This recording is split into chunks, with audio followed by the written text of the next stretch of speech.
श्रावण महिन्यामध्ये नेहमीच उपवास असतात. उपवास सोडण्यासाठी गोडाचा पदार्थ नैवेद्यासाठी काय करावा?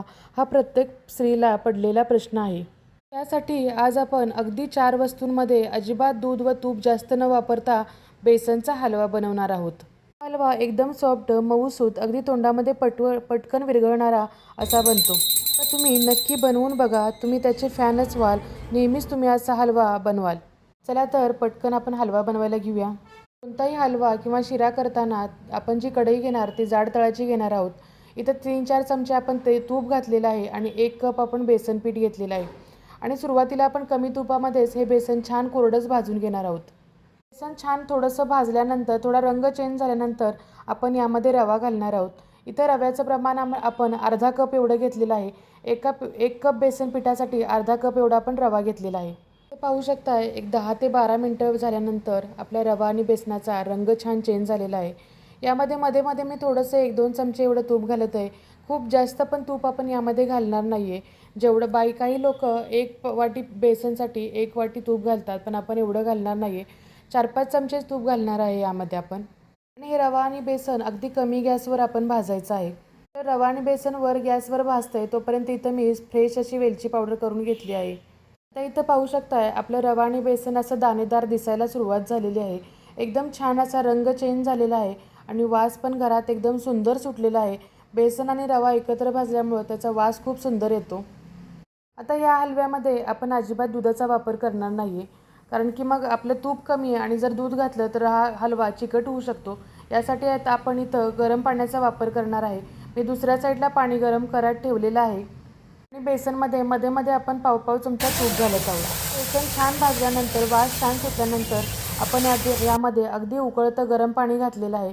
इथं बरोबर मला 1.25 कप एवढं पाणी लागलं.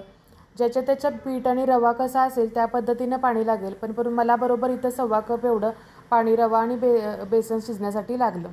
इथं मी जाड रव्याचा वापर केलेला आहे. तुम्ही बारीक रव्याचा वापर केला तर पाणी तुम्हाला कमी लागू शकतं. सुरुवातीला तुम्हाला पाणी घातल्यावर वाटेल की चिकट झालेला आहे आपला हलवा, पण अजिबात चिकट होत नाही. नंतर परत मोकळा सगळा आपला हलवा होतो, छान होतो. आता इथं मी बरोबर 1 कप एवढी साखर घातलेली आहे. जेवढं बेसन आहे तेवढी आपण साखर घालायची. बेसनाला साखर जास्त लागते रव्यापेक्षा, त्यामुळं मग टेस्ट छान अगदी परफेक्ट येते. आता या बेसनाबरोबर साखर आपण छान मिक्स करून घेणार आहोत. आता ही साखर मेल्ट होईल तसं त्याला पाणी सुटायला सुरुवात होईल आणि साईडून तूपसुद्धा सुटायला सुरुवात होईल. एकदा बेसन शिजलं की बेसनमध्ये जे तूप आपण घातलेलं असतं ते तूप बाहेर पडायला सुरुवात होते. आता साखर मिक्स झाल्यानंतर वरून थोडं आपण 1 ते 1.5 चमचा तूप घालणार आहोत आणि वरून आपण झाकण ठेवून याला एक 10 मिनटं छान वाफ आणणार आहोत. पण वाफ काढताना गॅस अगदी मंद ठेवायचा आहे, कमी ठेवायचा आहे.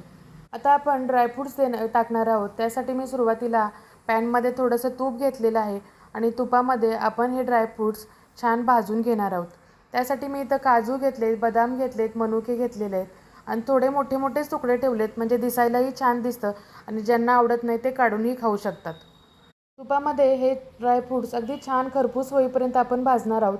थोडासा रंग चेंज होईपर्यंत भाजायचे, म्हणजे कुरकुरीतपणा येतो आणि खमंगही लागतात. माझ्या चॅनलवरच्या रेसिपी तुम्हाला जर आवडत असतील तर चॅनलला नक्कीच सबस्क्राईब करा आणि बेल आयकॉनला क्लिक करा, म्हणजे अशाच नवीन-नवीन रेसिपी तुम्हाला पाहता येतील. श्रावण महिन्यामध्ये भरपूर अशाच रेसिपी येणार आहेत. शिवाय सात्विक थाळ्यासुद्धा येणार आहेत. एक 5 ते 7 मिनिटानंतर आपण उघडून पाहूया. वा वा वा, किती मस्त असा मऊ लुसलुशीत असा आपला हलवा तयार झाला आहे. पाहू शकताय, पटकन तोंडामध्ये टाकताच विरघळणारा असा आपला हलवा तयार झाला आहे. अगदी कमी तुपामध्ये, अजिबात दूध न वापरता फक्त पाण्याचा वापर करून आणि 3 ते 4 वस्तूंमध्ये मस्त असा हलवा आपला तयार झाला आहे. आता यामध्ये आपण वेलची पावडर घालणार आहोत. वेलची पावडर टाकल्याचा माझा व्हिडिओ स्किप झालेला आहे, त्यामुळे मी हा व्हिडिओ त्यामध्ये आलेला नाही, पण मी यामध्ये वेलची पावडर घातली आहे. आता आपण गॅस बंद करून घेणार आहोत आणि जे आपण ड्रायफ्रूट्स तळून घेतले होते ते यामध्ये घालणार आहोत. शिवाय ड्रायफ्रूटचं जे तूप असतं ते सुद्धा आपण यामध्येच ॲड करणार आहोत आणि थोडे गार्निशिंगसाठी थोडे वेगळे ड्रायफ्रूटसुद्धा मी वेगळे ठेवले आहेत. श्रावणातल्या सोमवारी किंवा गुरुवारी कोणत्याही उपवासा दिवशी उपवास सोडण्यासाठी, नैवेद्यासाठी म्हणून हा प्रसाद नक्कीच तुम्ही ट्राय करून पहा. एकदम छान पटकन होणारी रेसिपी आहे आणि अगदी 4 वस्तूंमध्ये हा हलवा बनतो. कोणतीही वस्तू विकत आणायची गरज लागली नाही. घरातीलच वस्तूंमध्ये अगदी झटपट पद्धतीनं आपण हा हलवा बनवला आहे. आणि ह्या हलव्याची थंड झाल्यावर सुद्धा टेस्ट खूप सुंदर लागते. नाहीतर तुम्हाला असं वाटेल की थंड झाल्यावर चांगला लागणार नाही. थंड झाल्यावर सुद्धा अगदी छान मऊ लुसलुशीत असाच हा हलवा लागतो. आता आपण हा हलवा सर्विंग प्लेटमध्ये काढून घेऊया आणि थोडं गार्निशिंग करूया. अगोदर आपण जे ड्रायफ्रूट्स तळून ठेवले त्यातले थोडे ड्रायफ्रूट्स मीच वेगळे ठेवले होते गार्निशिंगसाठी.